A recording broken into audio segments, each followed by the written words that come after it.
Welcome to the Michigan Minds Podcast, a quick and informative analysis of today's top issues from University of Michigan faculty.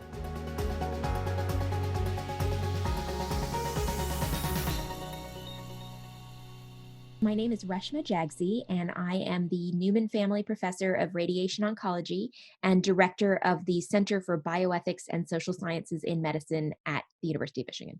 Like many physicians in academic medicine, when the pandemic broke out, I experienced a total transformation of my work. So I usually spend about 3 half days seeing patients, and after the outbreak, most of my routine visits were converted to virtual encounters like telephone or video visits, and I became part of a team-based system that provided in-hospital coverage because, of course, we were still treating patients with cancer who needed daily radiation therapy, especially for certain types of cancer where medications alone wouldn't be sufficient and surgeons weren't able to operate because of the restrictions that needed to be in place. And like most faculty members, I also saw a transformation of my educational and research activities as well. Everything became virtual almost overnight, and we were trying our best to maintain our scholarship and our teaching in this new environment. And then as an administrator and director of our Center for Bioethics and deputy chair of my own department, I also saw a transformation of those roles, given the urgent needs for policy and communication and engagement of staff and colleagues in the rapidly changing fluid environment. So we knew that the pandemic was resulting in school closures and distancing requirements that had disrupted both work and family life for many. And there were concerns that these disruptions might not have influenced men and women researchers equally.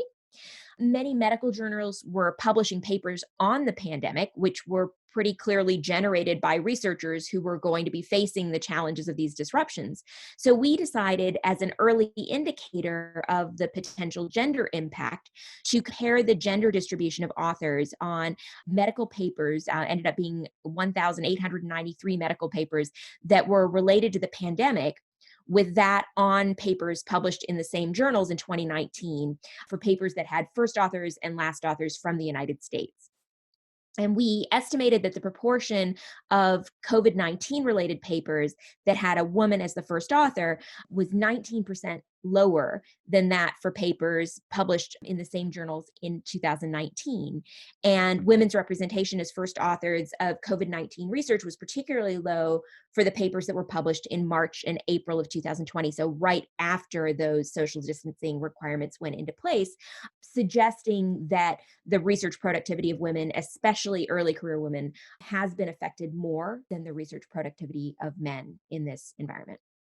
So, multiple studies have suggested that women, although constituting over half of medical school matriculants these days, are still only a small minority of authors of papers in major medical journals. And this is important because this is the way that the scientific community communicates with one another and sets priorities for the field. And it is also a very important metric for career advancement, right? Publication productivity. And so the finding of our study here is that the representation of women since the outbreak of the pandemic has been even lower than in the prior year in those same journals. So it's amplifying an already existing challenge.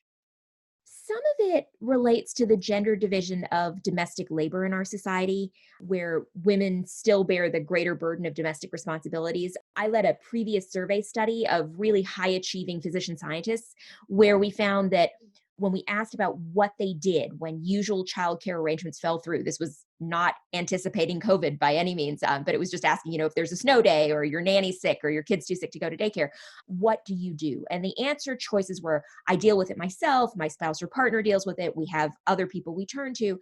43% of the women in this high achieving physician scientist sample told us they deal with it themselves. Only 12% of the men said that. But this isn't only about domestic responsibilities. The demands that are associated with the rapid transformation of clinical care delivery and education in the virtual environment required by COVID, as I mentioned before, has also likely had a disproportionate impact on women in academic medicine, because we know that women are more likely to be in clinician educator roles than men. So I think it's those things coming together. I really find this worrisome. I mean, half of our medical students are women. Half of our population is women. We need to address the ways that this pandemic may be amplifying gender inequity in our field, or we're not going to make the most of the talent pool and we will lose the documented benefits of diversity in helping us to achieve our worthy mission of improving human health through clinical care, scholarly discovery, and education. Thank you for listening to the Michigan Minds Podcast, a production of the University of Michigan. Join the conversation on social media with #UMichImpact.